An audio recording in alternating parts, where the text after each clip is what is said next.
warahmatullahi wabarakatuh. Hai, apa kabar anak-anak Al-Firdaus kelas 6 A, B, dan C? Semoga hari ini kalian dalam keadaan sehat walafiat. Ketemu lagi dengan Tica Wanti ya. Hari ini kita belajar matematika bab 3, bangun ruang bagian kedua. Siapkan alat tulisnya ya, kemudian buku matematikanya yang paket juga. Sudah siap belajar? Al-Firdaus siap. Oke. Pada bagian kedua ini Tica akan memberikan langkah-langkah menyelesaikan soal matematika. Apa aja? Yang pertama, tulis apa yang diketahui. Kedua, tulis apa yang ditanya. Ketiga, tulis cara penyelesaian. Keempat, lakukan pengecekan kembali. Kemudian yang terakhir, tulis kesimpulan jawabannya. Baik, kita melangkah ke bangun ruang yang pertama, yaitu prisma. Kemarin kita sudah belajar apa itu prisma. Prisma diawali huruf P berarti papak, jadi dia tidak memiliki titik puncak. Nah, apa macam-macam prisma? Ada prisma segitiga, berarti alas dan tutupnya berbentuk segitiga. Ada prisma segi empat, bisa berbentuk alas dan tutupnya trapesium, belah ketupat, persegi atau persegi panjang. Balok dan kubus termasuk prisma ya, jangan lupa. Kemudian ada prisma segi 5 dan prisma segi 6. Tica akan memberikan contoh cara menyelesaikan soal yang berhubungan dengan bangun prisma. Perhatikan ya, diketahui sebuah prisma segitiga dengan alas segitiga siku-siku. Kedua siku-siku penyikunya 3 cm dan 4 cm. Tinggi prisma 7 cm. Tentukan luas permukaan prisma dan volumenya. Nah, sesuai langkah-langkah penyelesaian tadi, perhatikan Tica dalam mengerjakan. Diketahui prisma segitiga dengan ukuran seperti gambar. Jadi ketika soal tidak ada gambarnya, untuk mempermudah kalian mengerjakan, gambar sesuai dengan ukuran yang ada di soal. Kemudian ditanya, yang pertama ada luas permukaan berapa cm persegi dan volume berapa cm kubik. Setelah itu kita akan masuk ke jawaban atau penyelesaian. Perhatikan gambar di samping ini ya. Ada prisma tegak dengan alas dan tutup berbentuk segitiga siku-siku dengan ukuran penyiku 3 dan 4. Ketika tiga alasnya memisah, dipisahkan menjadi membentuk dengan segitiga siku-siku. Bagaimana cara mengerjakannya? Mencari bagian yang ada tanda tanyanya itu dengan menggunakan rumus Pythagoras. Rumusnya apa? C kuadrat sama dengan A kuadrat ditambah B kuadrat. Angka-angkanya kita masukkan.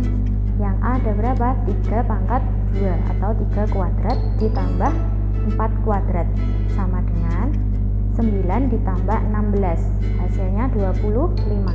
Kemudian nilai dari C adalah akar dari 25, hasilnya 5 cm. Setelah diketahui berapa panjang dari yang Tica beri tanda tanya, berarti kita melangkah ke jawaban yang nomor 1. Kita lanjutkan untuk luas permukaan. Luas sama dengan luas alas ditambah luas tutup ditambah jumlah luas sisi tegak. Kita masukkan rumusnya. Karena alas berbentuk segitiga, maka kita menggunakan rumus luas segitiga. 1/2 kali alas kali tinggi segitiga. Karena alas dan tutup sama, berarti kita kalikan 2. Kemudian ditambah luas sisi tegaknya. Sisi tegaknya ada 3, jadi 5 kali 7 ditambah 3 kali 7 ditambah 4 kali 7. Hasilnya 2 kali 1/2 kali alas segitiganya 4, tinggi segitiganya 3, ditambah dengan 35 ditambah 21 ditambah 28 sama dengan 12 ditambah 84, hasilnya 96 cm persegi. Jangan lupa lupa untuk kesimpulannya. Jadi luas permukaan prisma tegak segitiga adalah 96 cm persegi. Kemudian jawaban yang kedua, volume prisma dengan rumus luas alas kali tinggi prisma. Jangan kebalik ya, tinggi prisma bukan tinggi segitiga. Sama dengan luas tengah atau 1/2 kali alas segitiga kali tinggi segitiga kali 7. Hasilnya 6 kali 7 yaitu 42 cm kubik. Kesimpulannya, jadi volume prisma tegak segitiga adalah 42 cm kubik. Nah, Cica memberi catatan ya. Ketika prisma memiliki alas berbentuk belah ketupat, jadi kalian menggunakan rumus luas alas belah ketupat, yaitu apa? D1 kali D2 per 2. D itu adalah diagonal. Kalau prisma dengan alas trapesium berarti menggunakan luas alas trapesium, rumusnya A tambah B per 2 kali T. A itu bagian atas, B-nya bawah.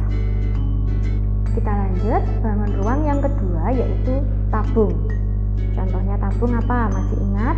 Iya, ada kaleng susu, tong sampah. Nah, sekarang Lica akan memberikan contoh soal yaitu diketahui sebuah kaleng susu berbentuk tabung, diameternya 14 cm dan tinggi 15 cm. Tentukan luas permukaan dan volume kaleng susu tersebut. Nah, langkah-langkahnya jangan lupa. Yang pertama, diketahui D atau diameter 14 cm. Dari diameter kita cari R atau jari-jari, yaitu D dibagi 2. 14 bagi 2 hasilnya 7 cm. Kemudian tinggi kaleng 15 cm. Ditanya luas permukaan sama dengan volume. Nah, jawaban atau penyelesaiannya yang nomor 1, luas dengan rumus 2 kali Pi kali R kali R tambah T. Setelah rumus ditulis, kita masukkan lurus dengan rumus agar tidak bingung. 2 kali Pi-nya kita memakai 22 per 7 karena jari-jarinya 7. 22 per 7 kali 7 kali 7 ditambah 15. Hasilnya 968 cm persegi. Jangan lupa kesimpulannya, jadi luas permukaan kaleng susu adalah 968 cm persegi. Kemudian yang kedua ada volume dengan rumus Pi kali R pangkat 2 kali T. Jangan lupa R pangkat 2 artinya R kali R, bukan R ditambah 2. Sama dengan 22 per 7 kali 7 kali 7 kali 15 dengan hasil 2310 cm kubik. Jadi volume kaleng susu adalah 2310 cm kubik.